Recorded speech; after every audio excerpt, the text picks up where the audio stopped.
نحمدہ و نصلی علی رسولہ الکریم اما بعد۔ محترم ناظرین، قربانی کے حوالے سے مختلف مسائل پر آپ حضرات کے سامنے گفتگو کی جا رہی تھی۔ آج کی اس گفتگو میں قربانی کے حوالے سے دو اہم مسائل آپ حضرات کے سامنے بیان کیے جائیں گے۔ سب سے پہلا مسئلہ یہ ہے کہ قربانی کے جو جانور ہے اس کا دودھ استعمال کرنا شرعاً جائز ہے یا نہیں۔ دوسرا مسئلہ یہ کہ اگر قربانی کے جانور کی ٹانگ ٹوٹ جائے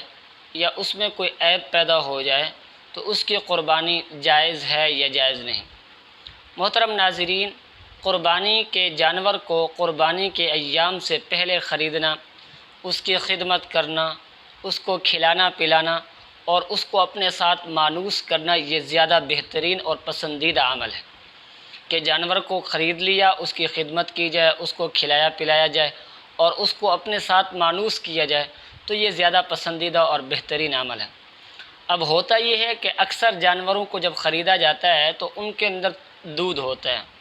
تو اب اس کے دودھ کو استعمال کرنا جائز ہے یا جائز نہیں۔ تو اس حوالے سے دو باتیں یاد رکھیں۔ اگر تو قربانی کے ایام قریب ہیں اور آپ کو یہ یقین ہے کہ اگر اس جانور کے تھنوں کے اندر دودھ کو رہنے دیا جائے اور اس دودھ کو نہ نکالا جائے تاکہ دودھ خشک ہو جائے، اس سے جانور کو تکلیف نہیں ہوگی، تو اب بہتر تو یہی ہے کہ اس کے تھنوں کے اندر دودھ کو چھوڑ دیا جائے، دودھ کو نہ نکالا جائے۔ لیکن اگر آپ کو یہ یقین ہے کہ اگر جانور کے تھنوں میں دودھ کو رہنے دیا گیا جانور کو اس سے تکلیف ہوگی اور قربانی کو ابھی دیر ہے، تو اب آپ اس کا دودھ نکال لیں۔ اب دودھ نکال لیں، اب خود اس کو استعمال کر سکتے ہیں یا نہیں کر سکتے، تو اس کی دو صورتیں ہیں۔ ایک صورت تو یہ ہے کہ وہ جانور جو قربانی کا ہے وہ بحر سے چر کر آتا ہے، مثلاً جو ہے جنگلوں کے اندر ندی نالوں کے قریب جو گھاس خود رو گھاس ہوتا ہے اس سے چر کر اپنا پیٹ بھرتے ہیں، یعنی اس کو چارہ اپنے پیسوں سے نہیں کھلایا جاتا، تو اب اس جانور کا جو دودھ ہے اس کو استعمال کرنا جائز نہیں، اس دودھ کو صدقہ کرنا ضروری ہے۔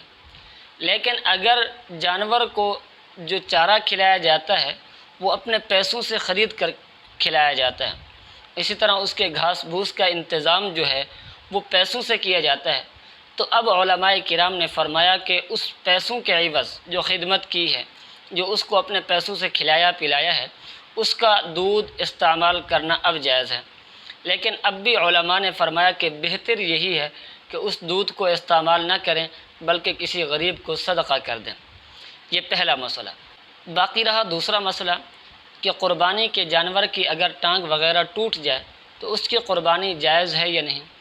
آج بھی کسی ساتھی نے پوچھا کہ قربانی کے جانور جو تھا بکرا، اس نے چھلانگ لگائی اور اس کی ٹانگ ٹوٹ گئی، تو اس کی قربانی جائز ہے یا نہیں۔ تو اس حوالے سے یاد رکھیں، قربانی کے جانور کے اندر کوئی ایسا عیب پیدا ہو جائے جو شرعاً قربانی کے اندر رکاوٹ ہے، مثلاً اس کی آنکھوں کی بینائی چلی گئی، اس کے کان جو ہے وہ تہائی حصہ کٹ گیا، یا اسی طرح اس کی دم ہے وہ تہائی حصہ کٹ گئی ہے، یا اسی طرح کوئی اور عیب اس کے اندر پیدا ہو گیا جیسے ٹانگ ٹوٹ گئی، تو اگر ٹانگ اس طرح ٹوٹ گئی کہ اب بالکل وہ ٹانگ ناکارہ ہو چکی ہے، وہ جانور اس ٹانگ پر وزن نہیں رکھ سکتا، اس ٹانگ کا سہارا نہیں لے سکتا، تو اب تو اس جانور کی قربانی جائز نہیں ہے۔ لیکن اگر ٹانگ ٹوٹی نہیں لیکن اس میں کوئی زخم آیا اور وہ جانور اس ٹانگ پر سہارا بھی دے سکتا ہے، چلتے ہوئے اس ٹانگ کو زمین پر بھی رکھتا ہے، اس پر تھوڑا بہت وزن دیتا ہے، تو اب اس کی قربانی جائز ہے۔ لیکن اگر ٹانگ بالکل ٹوٹ چکی ہے اور آپ کو یقین ہے کہ قربانی سے پہلے اس کی ٹانگ کا اگر علاج کیا جائے یہ بالکل ٹھیک ہو سکتی ہے، تو اب اس کی قربانی جائز ہے۔ لیکن اگر یقین ہے کہ قربانی کے ایام سے پہلے اس کی ٹانگ ٹھیک نہیں ہو سکتی، تو اب اس کی قربانی جائز نہیں، اس کی جگہ کوئی اور جانور خریدنا ضروری ہے۔